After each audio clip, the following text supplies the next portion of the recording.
So Rob, something I've been working on recently, and I wanted to pick your brain about, is solidifying kind of a crappy, loose leg lock position. And things like 411, right? Mm-hmm. Ideally, my shin to be up on your hip. Yeah. But sometimes, you know, You end up we're not. Yeah, we're kind of in this intermediate zone where I'm just above the knee. Maybe your legs are sweaty. Yeah. Maybe I'm trying to get here. I'm extracting my knee. Yeah. Yeah. Just simplistic backwards extractions. And the same thing kind of applies if I've got standard ashi, and you're just, you know, like Kicking you in the backwards, butt. backwards. Yeah, absolutely. So I found a few solutions, Sure. but since you did the modern leg lock formula, or the star thereof, I thought I'd pick your brain as to what your solutions are for just that backwards extraction when your initial position isn't perfect. Let's assume the guy's sweaty. Let's assume he's really spastic and pulling out. Absolutely. Well, ideally, we're going to try to create a ratchet effect. So let's use standard ashi at first. So if I've got just like the standard ashi configuration and I don't have a grip on your foot. So let's say I've got And you're already up my leg a bit. Yeah, I'm at your leg, I'm not quite there, and this knee is starting to come out. If I'm trying to like grab at a heel hook or anything like that, it's not likely to work. So if I've, let's say, shot to standard ashi and I'm here, the thing that I'm most concerned with is covering your foot as much as I can. You see, the more I bend your leg, the more I can ratchet myself in and expose your knee.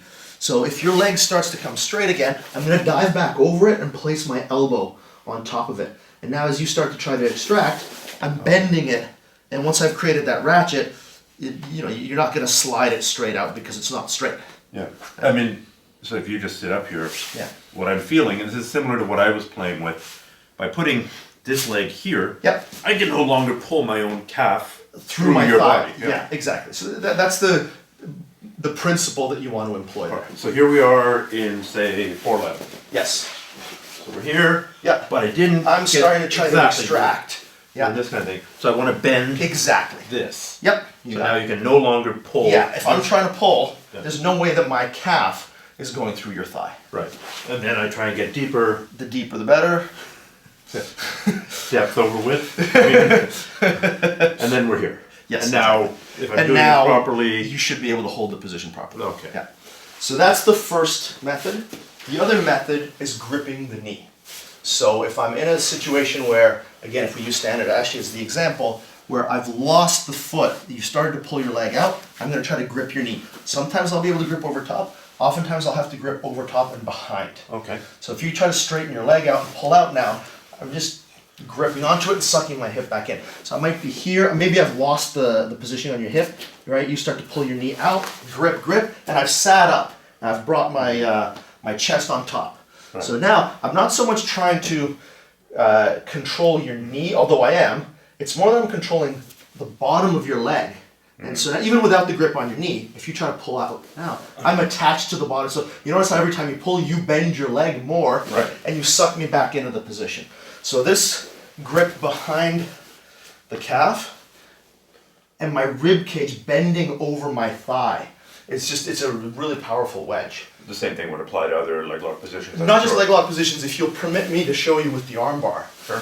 One of the things that you'll see, as far as like a hitchhiker escape, is I'm going to try to bring my legs across like this. Right? And now you're usually going to roll all the way across, and I'm going to transition you into the omoplata, and then I'm going to force you to roll back over.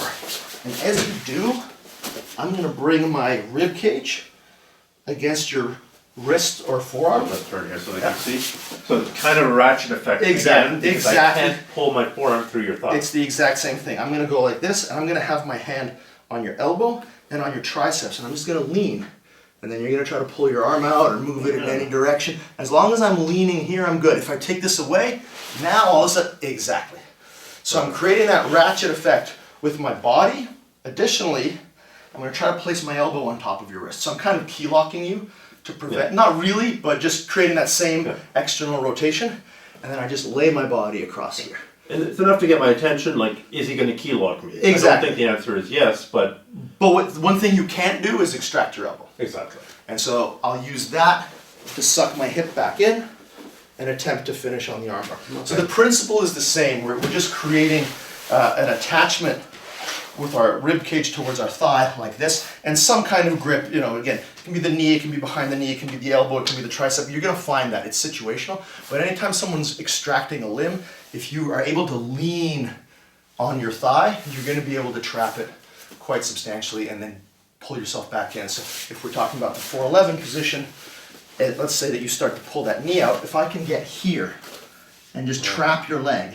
So now, I'm using that same lean with my thigh, and in this case I'm using my the back of my triceps against your Achilles tendon. Yeah. There. My leg is getting bent. I can't. Exactly, so you can't pull the leg out anymore. Every time you pull, you're giving me the 411 back. Right. If you boot, you're giving me the heel hook instantly.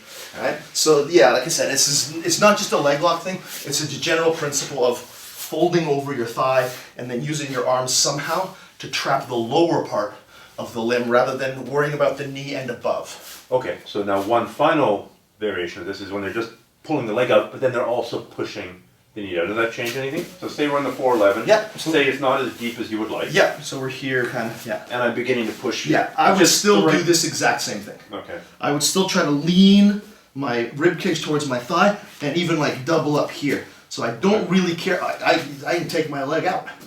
You're not getting away from me. Every time you move, I'm just gonna reinsert it. So I'm just like, I'm latching on like a dog to a bone. I've lost your knee. I don't care about grabbing the knee. I'm gonna grab this and make sure you can't get it back. As long as my hip stays under you, I should be able to reinsert. And obviously I wouldn't take my leg out. I was doing that for exaggeration. That's not the next big leg lock? Yeah, exactly. The open sladle. Yeah, no. So I'm just trying to maintain this style of control on your lower half of your leg, whether it's for the 411, whether it's for outside ashy, standard ashy, and then suck myself back in.